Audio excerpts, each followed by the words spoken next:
Hey, what's going on, YouTube? So first things first, I want to wish everyone a Merry Christmas. Hope you had a good Christmas and a good holiday to come for the rest of this break that we have up until New Year's. And it's been a pretty fun bowl season so far. Like I said, along with the happy holidays, I also wanted to say thank you guys. Since my last college football video, I did reach 150 subscribers, which is awesome. I'm trying to build my fan base slowly but surely, just because I like having people to interact with. Obviously, you like when people watch your videos, so that's something that's really cool to me.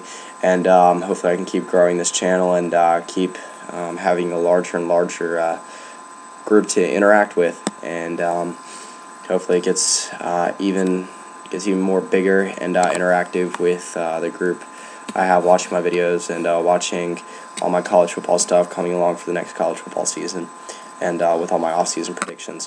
But anyway, the point of this video was to do my first, I wouldn't really say first half, maybe first third bowl season recap. So far, I believe there have been, let me see here, 1, 2, 3, 4, 5, 6, 7, 8, 9, 10, 11. There have been 12 bowl games completed so far. None that have really been that significant, but nonetheless, I'd really say aside from the San Diego State, Boise State, and the Georgia Southern games, every other game has been pretty entertaining.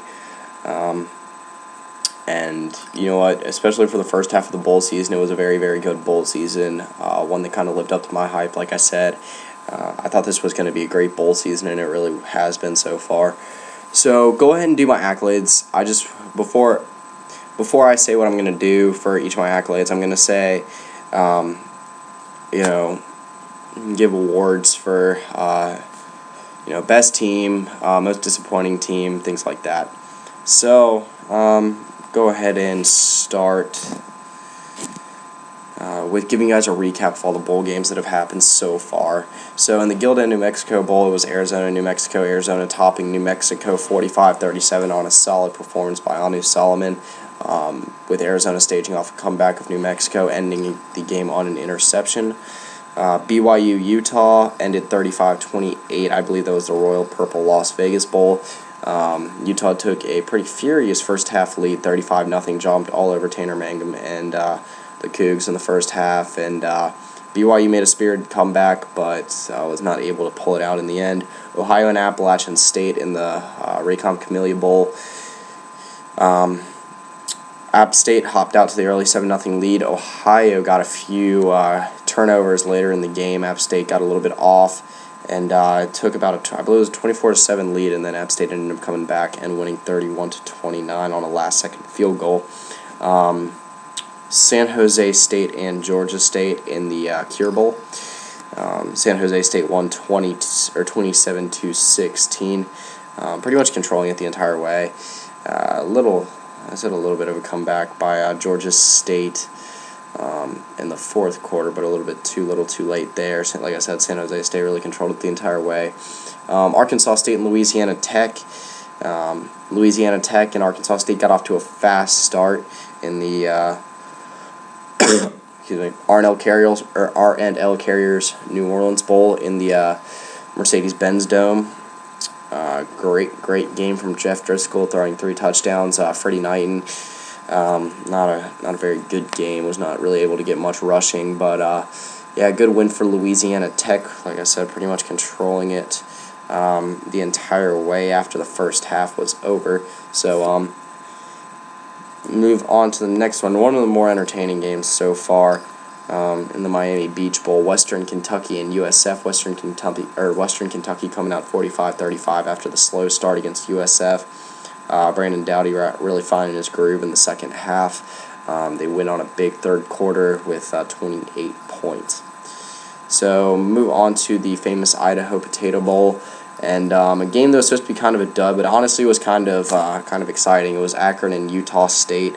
So Akron able to come out on top, 23-21 on a pretty consistent game throughout. Really no team had control the entire way. So move on to Temple and Toledo in the Boca Raton Bowl. and probably I think that might be the two highest ranked teams that have played so far, maybe outside of BYU and Utah. But Toledo does get the upset win. They were, I want to say, 2-point underdogs. And a tough game for PJ Walker, throwing one pick, no touchdowns, not a very good completion percentage either. And big win for Toledo, coming on a big second and fourth quarter effort. So move on to Boise State and Northern Illinois in the San Diego County Community, or San Diego County Credit Union, something like that.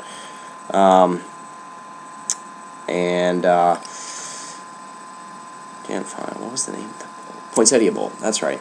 So not even close. Boise State coming out on top 55-7, like I said, controlling it the entire way. Northern Illinois got their quarterback Ryan Graham back from injury, so they were hoping for a big performance from him. But Brett Rippon had a huge performance, so did Jeremy McNichols. And Boise State just went on to throttle Northern Illinois in what I believe is the most lopsided bowl win so far this bowl season.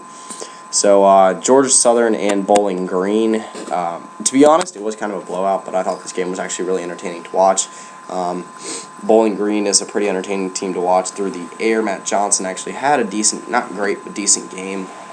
Just Bowling Green did not prepare for the option, and if you don't prepare for the option against a good option team like Georgia Southern, then they are going to come back to bite you, and they did with over 450 rushing yards, getting above 50 yards with four players. Max Breda was Matt Breda, one of the two, was injured. He was their leading rusher on the year.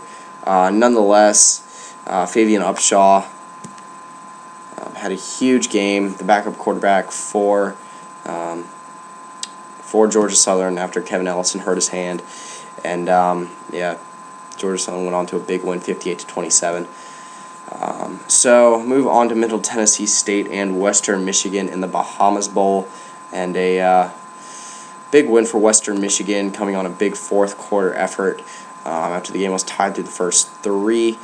And I don't remember, I believe that's notching their 9th win of the year, 8th win. So good season for Western Michigan. And then last but not least, in the Hawaii Bowl, San Diego State taking down Cincinnati in a very impressive 42-7 victory. It was really never close. It was not a very entertaining game to watch through and through that happened actually yesterday, last night. So go through my accolades after giving you guys the recaps. Start with the first one, which is the most disappointing team to me. And I'm going to say that was Cincinnati. I think they should have had a better performance than what they showed. They were only 2-point underdogs, and they just kind of collapsed. Tommy Tuberville's offense didn't look great. Quarterback threw 3 interceptions. It was just not a good game for Cincinnati. After a decent season in the American Athletic Conference, they were hyped up for maybe a little bit more than 7 wins. But nonetheless, they did make a bowl game and had to play the Mountain West Conference champion, and just kind of got throttled. So move on to my second one, which is the best team, and that is Georgia Southern, showing a lot of depth and a lot of ability to run the ball and a good ability to respond after just getting destroyed by Georgia State in their final game of the year. So good win for Georgia Southern, beating who was the MAC champion in Bowling Green, and being able to get a big win that might give them a little bit of momentum heading into next year. Like I said, first bowl game ever in their first full FBS season, and just a great way to end that. Like I said, showing a lot of depth, having injuries to their starting quarterback and starting running back. And through and through a great performance for Georgia Southern. So move on to my team, I guess, team that wished they had been this good the entire season, or a team, I guess you could say, do it over if they could have the same team that appeared in their bowl game, and that is Boise State. After a season that saw Brett Rippon miss, I believe it was 4 games, it was just a solid performance through and through for Boise State, obviously just dominating Northern Illinois 55-7. Thanks. And getting the highest margin of victory of any team in the bowl season so far. That might stand, though, just because it was such a large margin of victory by let's say 48 points. So move on to the overall most impressive win. And I mean, you'd probably give this to Boise State if I hadn't given them that previous accolade, but I'm going to go with San Diego State here.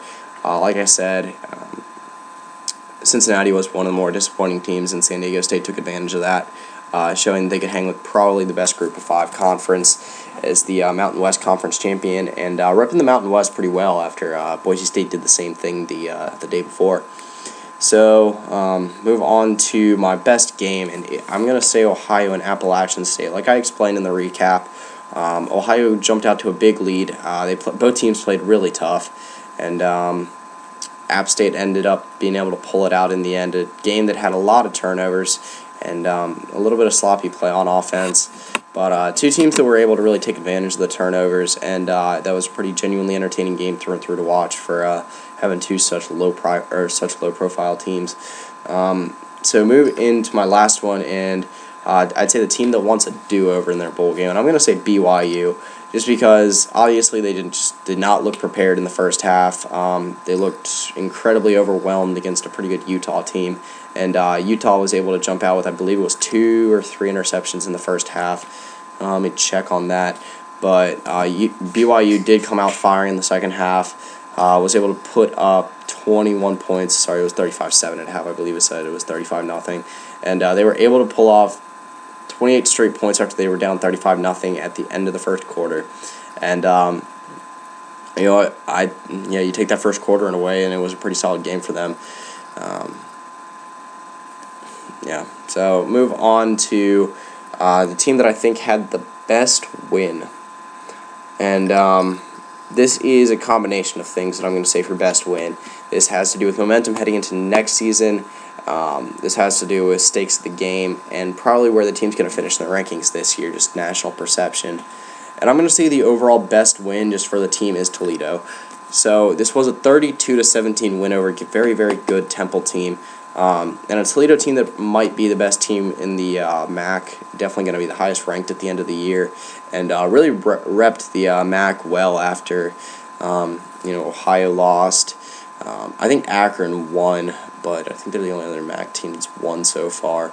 And after seeing Northern Illinois get throttled, and then Bowling Green, their conference champion, also lose by a pretty hefty amount, it was good to see a team from the MAC actually rep the conference well, and a team that could probably slide back into the top 25 after having a disappointing win at the end of November.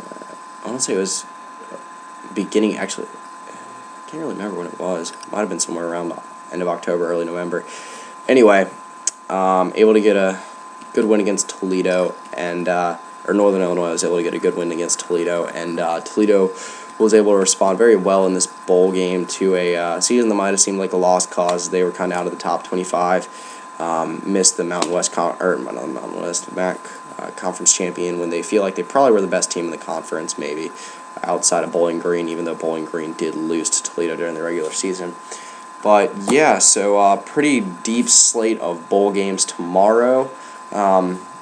Some pretty good ones on tap. I think that the Miami and Washington State one is going to be very entertaining, a matchup with two very good quarterbacks that will be returning to both their schools, with Luke Falk and Brad Kaya. Interested to see the Duke and Indiana game in the Pinstripe Bowl.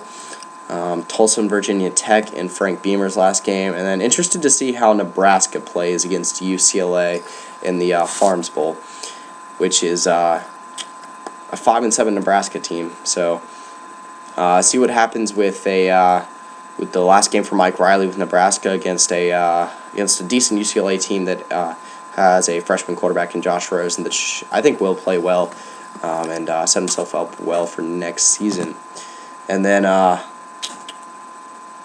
believe it is Monday. There is a very, very interesting two slate of games that I'm very interested to see. First one is Pitt and Navy. A game that I think has been a pretty big rivalry in the past, and I think that Pittsburgh's going to put up a real solid fight after looking like they'd be able to control their own destiny in the ACC Coastal compared to how it actually ended up losing to North Carolina and losing to don't think they lost to Duke, but I do think they lost to Miami. I'd have to go back and check. But and an AV team that has Keenan Reynolds playing in his last game, that should be very entertaining. And then an intriguing game for me, a Power 5 team that's 5-7 in Minnesota against a non-Power 5 team in Central Michigan that actually had a pretty good season and put up a good fight against some Power 5 teams this year. Two teams that are actually pretty entertaining to watch and should be a very good game as well. So yeah, I think that's pretty much it. Has been, like I said, very entertaining bowl season so far, and I hope that continues. So yeah, that's pretty much it. So, yeah.